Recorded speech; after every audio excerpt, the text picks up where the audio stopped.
For advertisement, 8125893028. Our Gmail, maxtvtelugu@gmail.com. Hi hello నమస్తే welcome to Max TV health. ఈరోజు మనతో పాటు ఉన్నారు doctor Anila Reddy, gynaecologist at Srujana hospitals Hyderabad. మరి మేడంతో మాట్లాడి మరికొన్ని విషయాలు తెలుసుకుందాం. నమస్తే మేడం. నమస్తే. ఈరోజు మనం తెలుసుకోబోయే topic breast cancer and cervical cancer గురించి. అసలు ఈ సర్వికల్ క్యాన్సర్ అంటే ఏంటి మేడం? సర్విక్స్ అంటే మన గర్భసంచి ఏదైతే ఉందో దాని ముఖద్వారాన్ని ఒక 3 to 4 సెంటీమీటర్స్ ముఖద్వారం ఉంటుంది యూట్రస్కి. దాన్ని సర్విక్స్ అంటాం. దానికి వచ్చే క్యాన్సరే సర్వైకల్ క్యాన్సర్. వాటి యొక్క సైన్స్ అండ్ సిమ్టమ్స్ ఎలా ఉంటాయి madam? Okay, so cervix cancer వచ్చిన వాళ్ళు లేకపోతే రాబోతున్న వాళ్ళకి బ్లీడింగ్ కొంచెం కనిపించడం, పీరియడ్స్కి మధ్యలో బ్లీడింగ్ అంటే స్పాటింగ్ అంటాం, కొంచెం స్పాటింగ్ వెళ్ళడం, సెక్షువల్ యాక్టివిటీ తర్వాత స్పాటింగ్ అవ్వడం, బాగా సర్విక్స్ క్యాన్సర్ ఎక్కువ అయింది అనుకున్న వాళ్ళకి అబ్డామినల్ పెయిన్ రావడము, లేకపోతే ఫౌల్ స్మెల్లింగ్, వైట్ డిశ్చార్జ్, ఇట్లాంటివి రావచ్చు. మేడం, సర్వికల్ క్యాన్సర్ దేని వల్ల వస్తుంది? వాటి యొక్క రిస్క్ ఫ్యాక్టర్స్ ఏంటి మేడం? సో సర్వికల్ క్యాన్సర్ వచ్చేది హెచ్పివి అని ఒక వైరస్ వల్ల వస్తుంది. అది సెక్షువల్లీ ట్రాన్స్మిటెడ్ వైరస్ అన్నమాట.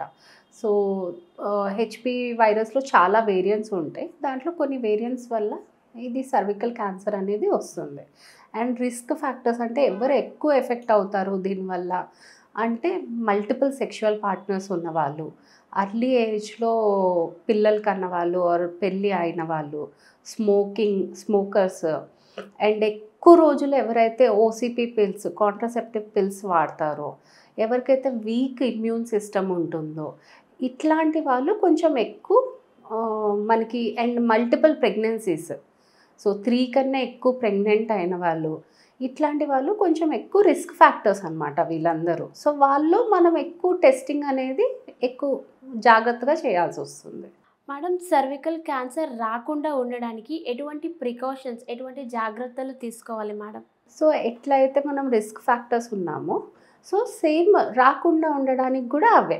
అంటే సేఫ్ సెక్స్, బాగా హైజీన్ యూజ్ చేయడము, మల్టిపుల్ సెక్స్ పార్ట్నర్స్ లేకుండా, లేదా సేఫ్ సెక్స్ ప్రాక్టీసెస్ చేయడము, అర్లీ ఏజ్లో పెళ్ళి అవ్వకుండా ఉండడము, అర్లీ ఏజ్ నుంచే సెక్షువల్ యాక్టివిటీ లేకపోవడము. అండ్ నెక్స్ట్ వచ్చేసి హెచ్పివి వ్యాక్సిన్.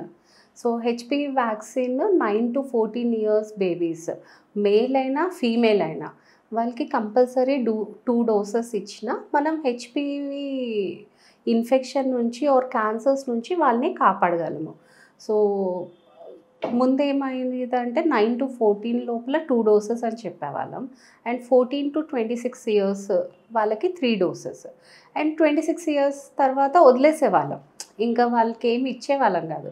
బట్ ఇప్పుడు ఏంటంటే కొత్త రూల్స్ వచ్చినాయి. ఈవెన్ ఆఫ్టర్ 26 ఇయర్స్ టిల్ 45-50 వరకు ఆర్ ఎనీ టైమ్ వాళ్ళు అట్లీస్ట్ ఒక డోస్ ఇవ్వండి ఆర్ 3 డోసెస్ కంప్లీట్గా ఇవ్వండి అనేది కొత్త స్టడీస్ వస్తున్నాయి అన్నమాట. సో అలా హెచ్పివి వ్యాక్సిన్ వల్ల కూడా మనం మన బేబీస్ని కాపాడగలము. అండ్ నెక్స్ట్ వచ్చేసి పాప్స్మియర్. సో పాప్స్మియర్ ఏంటంటే మనకి సర్వైకల్ క్యాన్సర్ వచ్చే ముందే ప్రీ క్యాన్సరస్ స్టేజ్, అంటే ఆ స్టేజ్ నుంచి క్యాన్సర్కి చేంజ్ అయ్యే లోపల ఆ చేంజెస్ ఏమైనా స్టార్ట్ అవుతే మనకి పాప్స్మియర్ టెస్ట్లో అనేది తెలుస్తుంది. సో అది కూడా మనం చాలామందికి కౌన్సిల్ చేస్తాము. బట్ అదేదో పెయిన్ఫుల్ టెస్ట్ అనుకుంటారు, లేదా కాస్ట్లీ టెస్ట్ అనుకుంటారు, చేయించుకోరు అనమాట.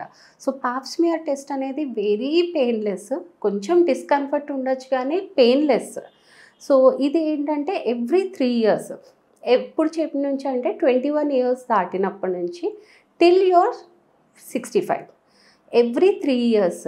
లేదు Pap smear and HPV DNA test అని ఉంటుంది, ఈ 2 కలిపితే ఎవ్రీ 5 ఇయర్స్. ఇట్లా చేయించుకుంటే మనకి ఏంటంటే మనకి క్యాన్సర్ వచ్చే ముందే ప్రీ క్యాన్సరస్ స్టేజ్లోనే తెలిసిపోతుంది.